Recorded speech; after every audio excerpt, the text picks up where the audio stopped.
अकोला तालुक्यातील कापशी रोड येथील ऑनलाईन परीक्षा सेंटर असलेले श्री इन्फोटेक येथे 29 फेब्रुवारीच्या सकाळी अंगणवाडी सेविका भरतीची ऑनलाईन परीक्षा होती। या केंद्र संचालकाच्या मनमानी कारभारामुळे परीक्षेदरम्यान पात्र उमेदवारांना परीक्षेपासून वंचित ठेवल्याचा आरोप परीक्षार्थ्यांच्या वतीने करण्यात आला आहे।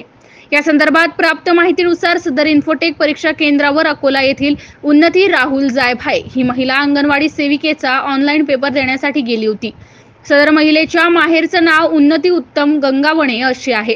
दरम्यान या दोन्ही नावात तफावत असल्याचे कारण देत केंद्र संचालकांनी सदर महिलेस परीक्षा देण्यासाठी प्रतिबंध केलाय। संबंधित महिलेने दोन्ही नाव एकच असल्याचा सबळ पुरावा सादर करूनही तिला परीक्षेस प्रविष्ट होता आले नाही।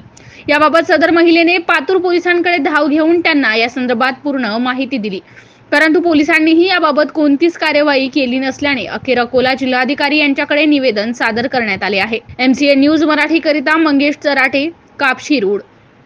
श्री इन्फोटेक टेक्नॉलॉजी इथे मी अंगणवाडी सुपरवायझरची एक्झाम देण्यासाठी आले आणि मी 8 वाजता 8:30 ची एक्झाम असताना मी 8 ला इथे पोहोचले। यांना आय कार्ड दाखवलं, यांना पॅन कार्ड हे आय कार्ड दाखवलं, पण तरी त्यांनी माझं अलाउड नाही केलं आय कार्ड, कारण की नावात बदलले। माझ्या नावात कुठलाही बदल नाही आणि पॅन कार्डवर दोन्ही सुद्धा नावं येतात, माझ्या वडिलांचं आणि पतीचं।